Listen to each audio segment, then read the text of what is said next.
Rusty's Cool Guitars presents Here for the Gear.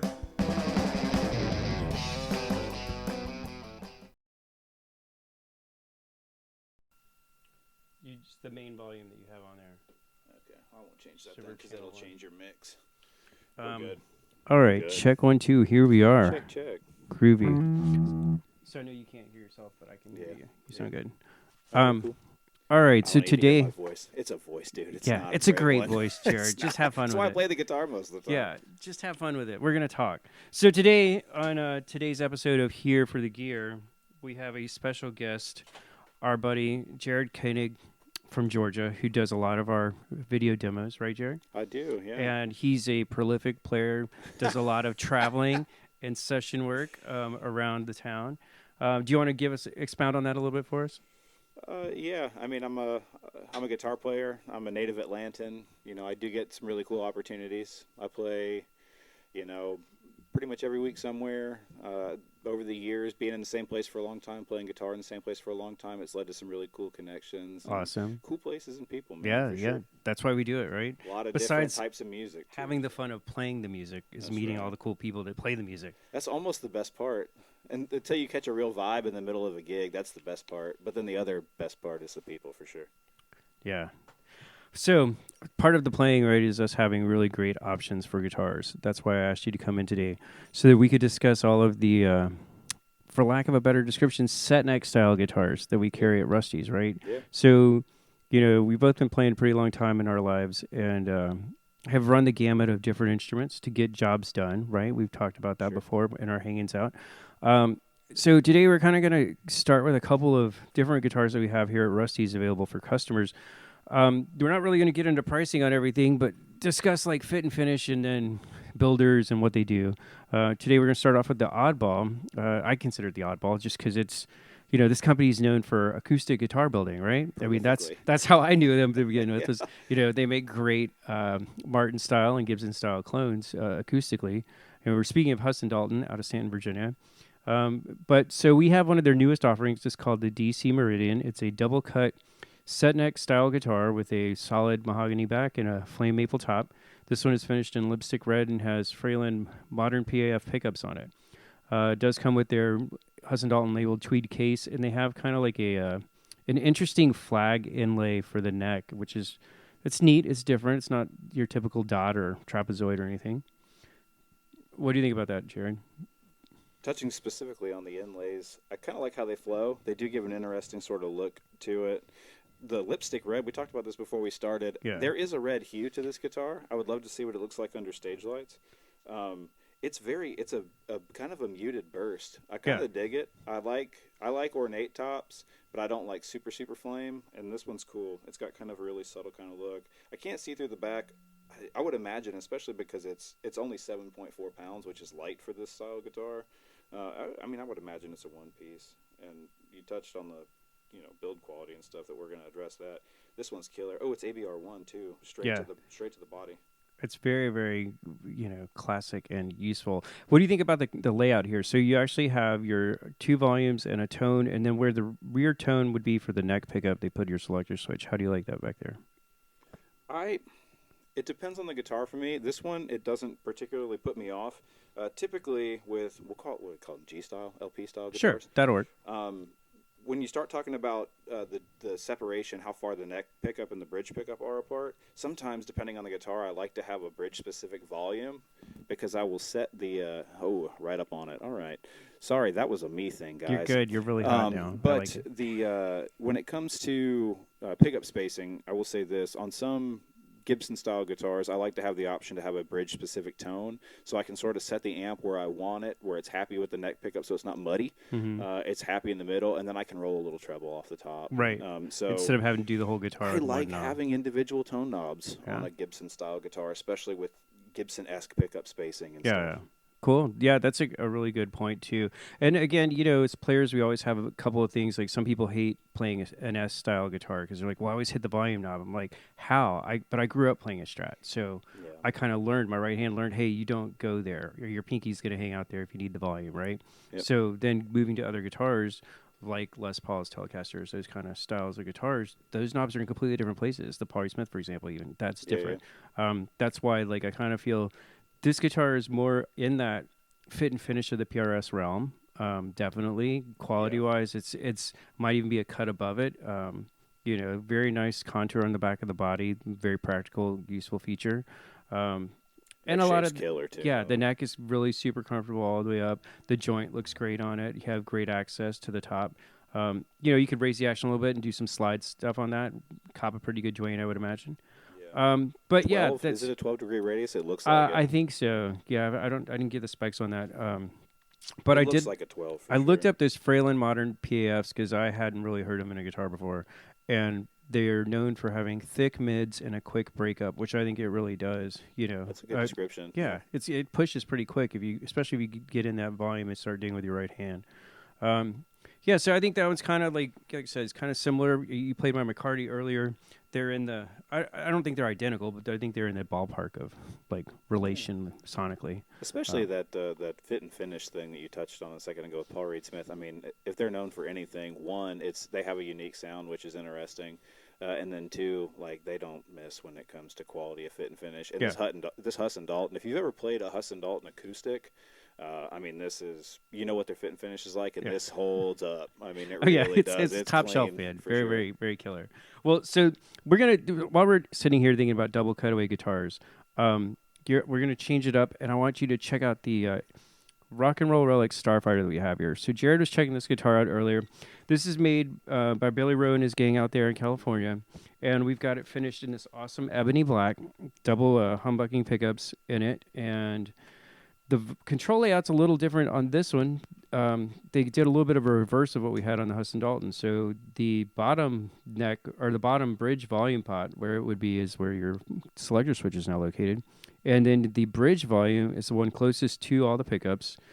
The neck volume is all the way in the back, and then the master tone is at the bottom. So that gets you back to what you were telling me earlier about liking to roll off that bridge a little bit, and if you do it on this guitar, you're going to do it for the whole guitar, right? Same thing. I think that if I were to own this guitar, this is a me thing. This is not necessarily the right thing, so don't hear me say that. But personally, what I would do with this or the Husson Dalton, because I don't typically use the tone knob on the neck pickup of a guitar like this, I would hardwire the tone straight to the bridge pickup to give me that option to level it out in certain amp combinations, pedal combinations, where that's key for me. Yeah, and that's, as players, we like to modify our instruments anyway.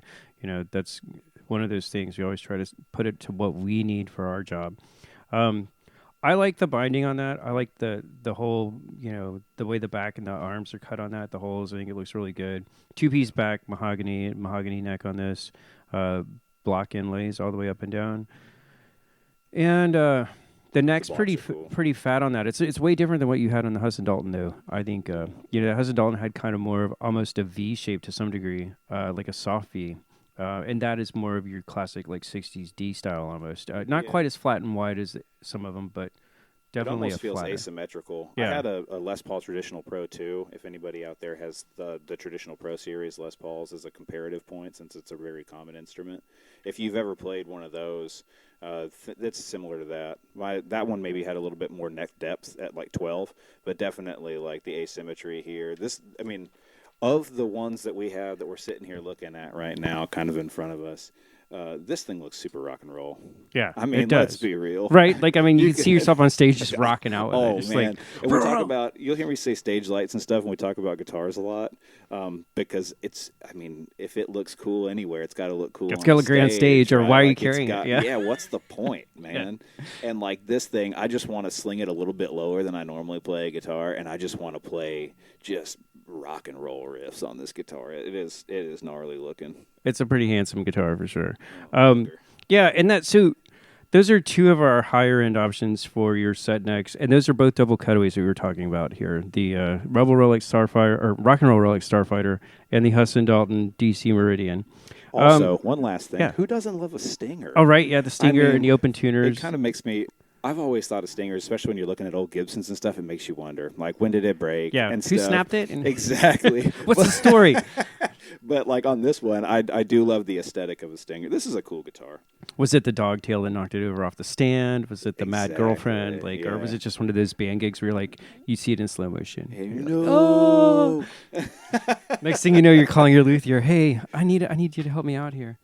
All right, What so did I do? yeah, definitely. What did we do? So the most G style guitar we obviously have are going to be our Heritage guitars, right?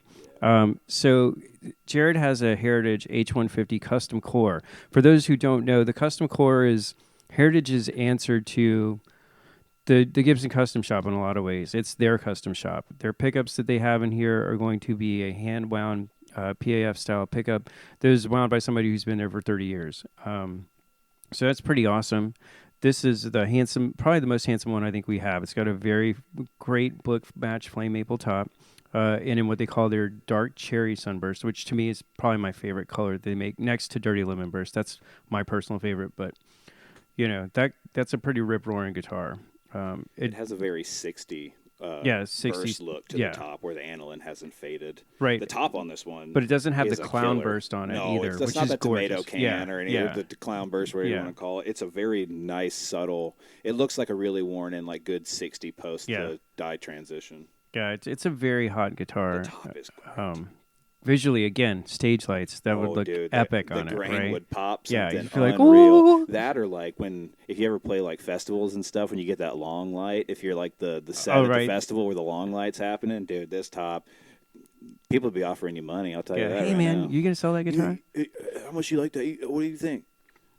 It's a killer. It's So to give a little bit of context, my number one is an R9 VOS, Right. and this guitar is, man, it's knocking doors as far as like quality of build, and in some ways, it's the fit and finish, the binding on this is even a little more even than the ones on my R9. But it is a one-piece back too, not particularly heavy, but like kind of what I would call the right weight. Right. For the Les Paul. Yeah. Exactly. There's a window I think there between the 8 and 9 pound area where a Les really just hits the way it should, and it feels good in the hands. And so their neck shapes on those I think are very, very comfortable.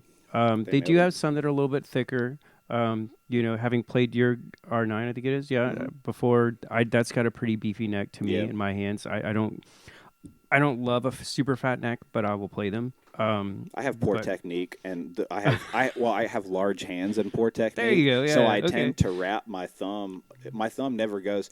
If y'all don't know this, Chris is a good jazz player, and Chris has great technique. Shut up, do not.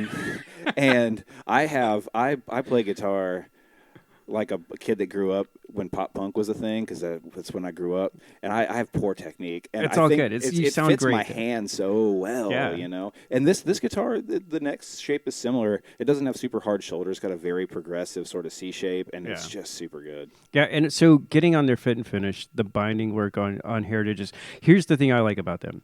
That is the custom core, but I could go pull a regular H150 off the wall, and especially to me, this is where things matter. The binding, if you're going to go in and frame the frets in with binding like they do here, you want to do a great job so that the player doesn't feel like they're hitting a speed bump as they go up and down the neck on that. And the Heritage Custom Cores, not only do they have that kind of fretwork finish on it where it's a nice, slim binding trim over the fret, but the standard line is the same way. And I think that's, because they're a smaller level builder, they have time for that detail. You're not going to get that from a big company that's producing 1,000 guitars a day because they don't have the manpower to sit around and scrape it. You know what I mean? And spend that time getting the details done. The consistency of the binding scrape, too, let me get right on it. The consistency of the binding scrape between the frets, like you see, not to call out anybody, I won't call them out by name, but you can assume who I'm talking about. Yeah. You see binding scrape marks for the razor blade where it's not super level. Mm-hmm. They've done that. Another thing that I just noticed about this guitar, which stands out to me about really, really high-end instruments, and this is going to sound stupid to some people, but I think Chris is going to know where I'm going with this, the way that the nut is shaped and the way that it's rounded and softened, and the quality of the slot and stuff that the string is going through right there. I mean, you can just tell, like, whoever made this guitar. It's made to play as soon as it comes out of the box. You don't have to go take it to your luthier. Hey, I need it set up. Can you adjust the nut or maybe recut it because I don't like how it's sitting in my hand. This one's ABR 1 too. Yeah, so that's nice too. The studs the right to the body. Yeah. And that's, to me, that's a big difference between the custom core and the standard. The standard ones don't have that. They actually have ferrules in the body to receive the bridge post. But yeah, it's a great playing guitar, and we have several different custom cores. We have one in the aged gold top out there that's really cool. It's not too over the top like some people tend to do with their aging on guitars. And like I said, this one comes with the custom shop hand wound pickups. If you got a standard H150, we're going to talk about this later with some of our other guitars from other builders that we have. A lot of people love the Duncan 59s, and we carry a bunch of guitars that have those. So like most of your regular H150s from Heritage and the 535s that we have all have Seymour Duncan 59s as their staple pickup. That's what they ship them out with, which is pretty cool. I feel like that's the good deluxe classic reverb standard of a PAF. It really is. Everybody like, has everybody's a got really one. great reference point for that as a PAF style pickup, and deserved. I mean, they sound really good. Yeah, they're dependable. They are. They like you can grab a gig and grab a guitar off the wall and go, okay, hey, you're not finding a different sound that you didn't have before. It rings true to your ear. So, I definitely think those are all pretty cool. So one of the other things we're going to talk about, we were talking about set necks today. It was the idea behind this podcast was let's discuss the set neck options we have at Rusty's. And last and definitely not least would be Doug Cower. And we only have right now my personal Starliner and a Starliner Junior that are still in the shop. We've sold all the other ones we have. And we do have a Starliner thin line that we just got in that's pretty cool. It's got Charlie Christian novelty neck pickup, which is a humbucker-sized Charlie Christian pickup in the neck. And then in the bridge, it's got a novelty Tele pickup. Which is, his version of a Telecaster pickup in a humbucker shape. And that guitar plays great. They are set neck single cuts, which that fits the bill of a set neck guitar, in my opinion. They're a bit different, though, than your G style or your Heritage style guitars. The body shape is different. It's a softer, more Venetian type cutaway. That's what that rounded one is, I believe. And then his neck material is different. All his bodies are pretty much Spanish mahogany with like maple tops. If you're getting anything fancy, or it might just be a whole Spanish mahogany body. But they're all probably in the 6 to 7 pound range, which is ideal, I think. Gig weight. Yeah, gig weight. You can play it for 3 hours and your shoulder doesn't hate you. That's the wedding guitar, right? Yes, and the necks are comfortable on them. They all come in Vertigo gig bags, which to me as a working musician. Thank you. I don't have to go buy another case because snaps. Yeah, you know what I mean. Like, yeah, I hate having a hard case at the house that's just sitting there because I'm not carrying it with that. I'm old. I want to get my amp in one hand and my guitar on my back, and maybe my pedal board in my other hand. And yeah. Well, and that's the beauty of a really good quality gig bag. And a really good, one good guitar that you can do a gig on. Right. Like if you can put one guitar, or if you have a double bag, like 2 good guitars on your back, if it's a direct gig, just your board. If it's an amp gig, board and a small amp to go play somewhere and throw a mic in. That's when you've got what you need. Yeah, you have the right tools for your job. Rig, yeah, for sure. Exactly. That's what you and I play constantly. Yeah. All the time. But so I bring up Doug's guitars because the fit and finish on those are totally unique and totally killer and their own little thing. The best part about the Cowers is, if you find, like in this case, the Starliner body style or the Starliner thin line, Jared, if you really wanted to get your own, you could design it and tell us, hey, can you guys get me these pickups and can we get a flamey top but not too flamey? Or maybe I'd like, a master bridge tone and I don't want tone on my neck. Doug will do all that for us as a custom build for you, which is, to me, the bomb, right? Like, that's the one I have is because I wanted Charlie Christians in there. It's like, I've never seen a guitar with dual Charlie Christians. Let's try that. And then the kind of Bam Bam, leopard print peg guard, which is totally vintage style and cool, and that's what I was hoping to get. It looks like it looks like legit torque. So I named that guitar Wilma, right? I did not know. Yeah, because the Betty and Wilma, the Flintstones. My black Telecaster is already called Betty, so there we go. Got the pair. Right man. There's a goofy thing that. So despite Rusty's being a Cower dealer, David and I send each other, like every time Doug posts a guitar online, like we'll send it to each other and just be like, and like the catchphrase in there is Doug doesn't miss. Like Doug doesn't miss. Doug could make the most outlandish choice for a fit or finish, like for a finish option rather, I will say.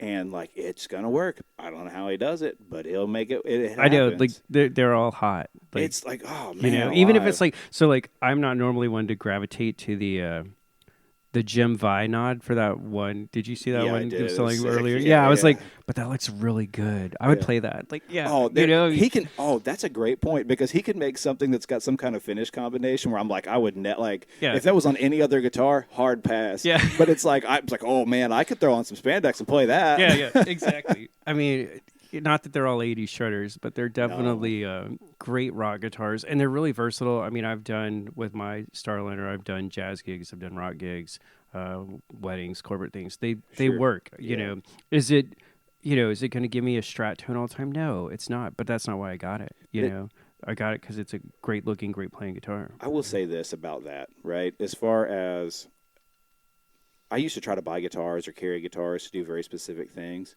Man, when you're on a gig, I would much rather have one guitar that I feel like super good about, Yep. you know, or really comfortable with, and then I will adjust where my hands are at. Mhm. I'll play it in a different way, and I'll play those parts, and it's going to sound like that song to those people in that moment. And as long as I'm vibing and they're vibing, we're having a time. Like, yeah, don't get me wrong. Like, if I'm cutting a track and I'm like, man, that sounds like a Strat, I'm going to pull a Strat. You know, I'm going to play a Strat. Right. But But if I mean, I'm on a gig and like I've got a context, I've got a Banshee, I've got I don't remember what he calls it as a color, but as a contextually, it's Pelham blue. Basically, it's a little bit icier than a Pelham blue.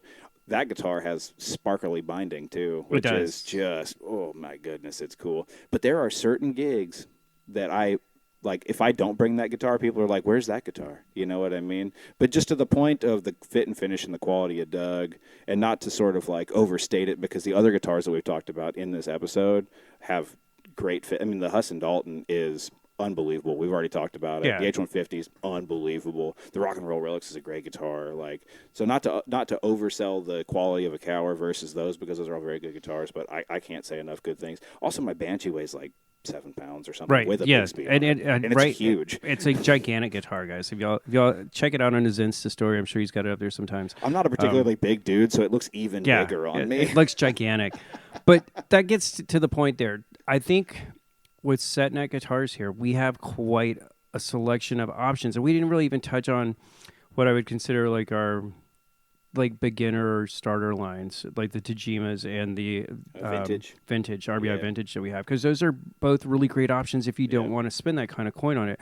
But to me, like, the big appeal of Cower is it doesn't look like anybody else's guitar. I'll never run into somebody that has the same spec as right, and that to me is like so unique as a player. It's like something that I love, because yes, I have a Strat and a Telecaster and a Les Paul, all that great stuff, but it's so cool to have that one guitar that you can take out. People are like, whoa, man, I've never seen anything like that. That is so cool. Or they're polarized. It's polarizing. They either love it or they hate it, and that's fine, because you still got a reaction. And to the same degree for like super nerds, like when you're talking about a guitar that's the same quality, that's the quality of this like custom core. The top is like a fingerprint, right? Right. And it's the finish and stuff. So to some degree too, for the super nerds, especially if you're on a gig, because Lord knows, Chris and I both get these where you get hired to do the corporate gig, and it's like if they don't know you and they didn't specifically ask. I mean, I don't bring the Banshee unless it's asked for, because it's loud visually. If I'm going to go do a sit-in gig for an artist or something, it's my Les Paul 10 out of 10 times, because it's beautiful. And the nerds are like, oh, because the top on that guitar let's is drool. Yeah, but it's not like in your face, 57 Chevy strapped on a guitar strap. Right. Time to party, big block style.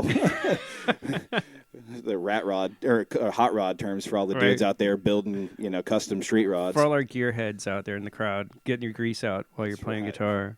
Well, I think that's a great start for our opening discussion here on Set Night Guitars at Rusty's for the Here for the Gear podcast.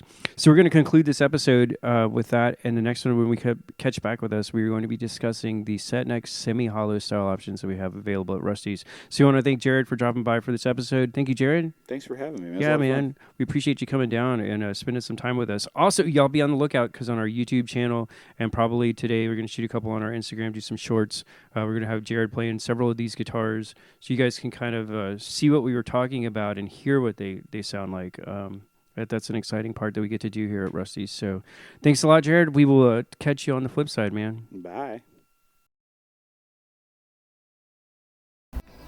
We love your comments. Please email us at rustyscoolguitars@outlook.com if you have questions about this show or any of the items we discussed. We're available 24/7. www.rustyspoolguitars.com. Thanks for your support.